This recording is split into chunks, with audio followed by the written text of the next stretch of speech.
Pada bab sebelumnya, kita telah belajar bagaimana membuat halaman front-end, mulai dari instalasi layout sampai dengan kustomisasi halaman error 404. Di bagian ini, kita telah belajar bagaimana mempresentasikan data dari database ke dalam aplikasi kita. Untuk datanya sendiri, kita masih menggunakan fake data, menggunakan database seed, dan faker library. Pada bab ini, kita akan mulai mengerjakan bagian back-end. Di bagian ini, kita akan belajar bagaimana memanage konten seperti menambahkan, mengedit, menghapus tulisan, kategori, dan lain-lain. Kita akan menggunakan admin LTE, admin dashboard sebagai back-end layout dari aplikasi blog kita. Saya telah menyediakan prototipe aplikasi menggunakan template admin LTE yang bisa Anda gunakan untuk mengikuti video ini. Anda bisa mendownloadnya di course resource. Admin LTE ini adalah open source admin dashboard template yang dibuat menggunakan Twitter Bootstrap. Dan Anda bisa mendapatkan source code lengkapnya atau admin dashboard template keren lainnya di website resminya alamsidestudio.com. Admin LTE juga menyediakan beberapa contoh halaman yang bisa kita pakai. Contohnya adalah halaman login form ini. Dan pada video ini kita akan mengganti tampilan login form Laravel dengan form ini. Oke, tanpa banyak basa-basi lagi, mari kita mulai.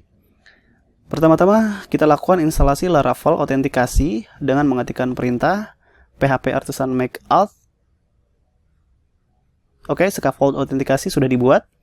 Dan jika kita lihat di file routes php, sudah ditambahkan dua rute baru, routes auth dan rute yang mengarahkan ke home controller.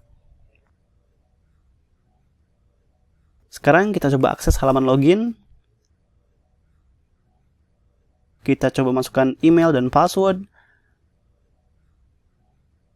Dan jika berhasil login, akan diarahkan ke halaman depan. Kita nanti akan langsung arahkan ke halaman home. Oke, kita kembali ke halaman login.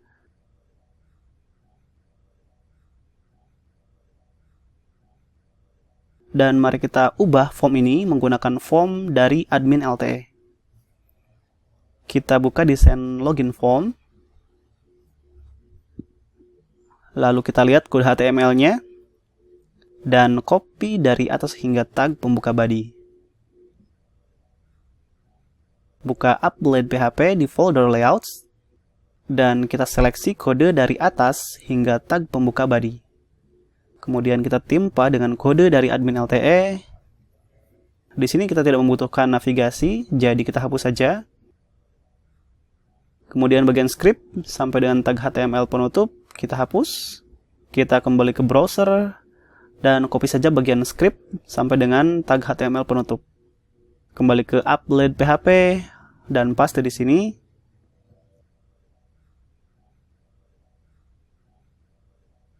Kita tes. Terlihat lebih jelek. Ini karena file CSS dan JavaScript dari admin LTE belum kita kopikan ke dalam project kita.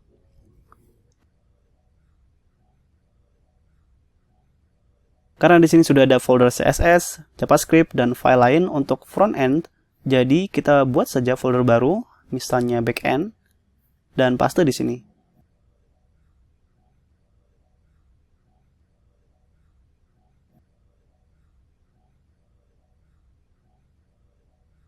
Kemudian kita juga perlu lakukan perubahan alamat referensi dari file-file CSS, juga file-file JavaScript dan plugins.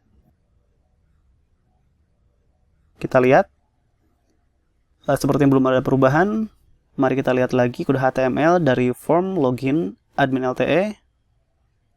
Kita copy saja bagian login box ini.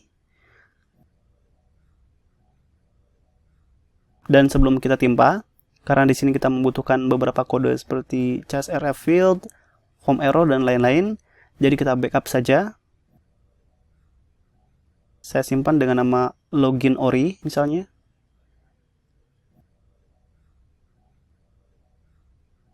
Kemudian di login blade PHP, kita hapus semua kode dalam section content dan timpa dengan kode yang barusan kita copy.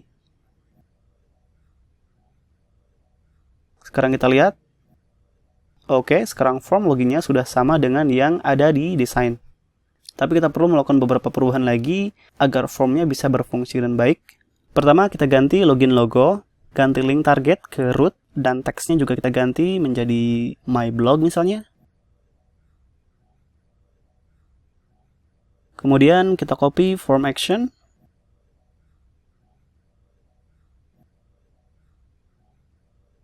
Dan tambahkan juga pemanggilan CSRF field untuk mengenerate token.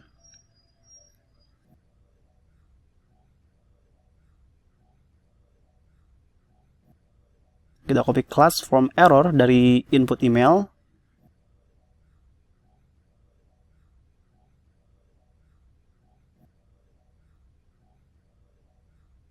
Jangan lupa juga kita kopikan atribut name dan value dari input email.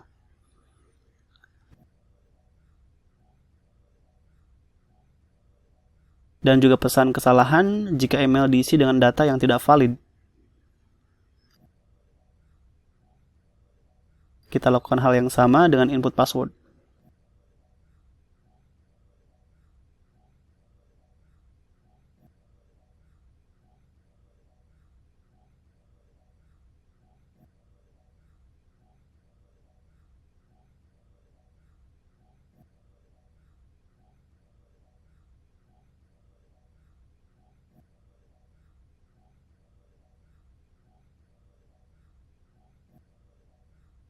Beri nama untuk remember me.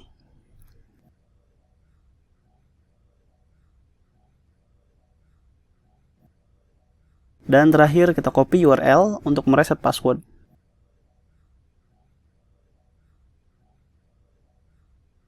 Kita tes. Kosongkan inputan dan coba klik tombol sign in. Oke, errornya muncul di bawah masing-masing inputan. Isi hanya email saja. Isi dengan password yang salah. Sekarang kita coba isi dengan email dan password yang valid. Juga cek remember me dan klik tombol sign in. Oke, saya kira sudah berhasil. Kita coba akses halaman home. Oke.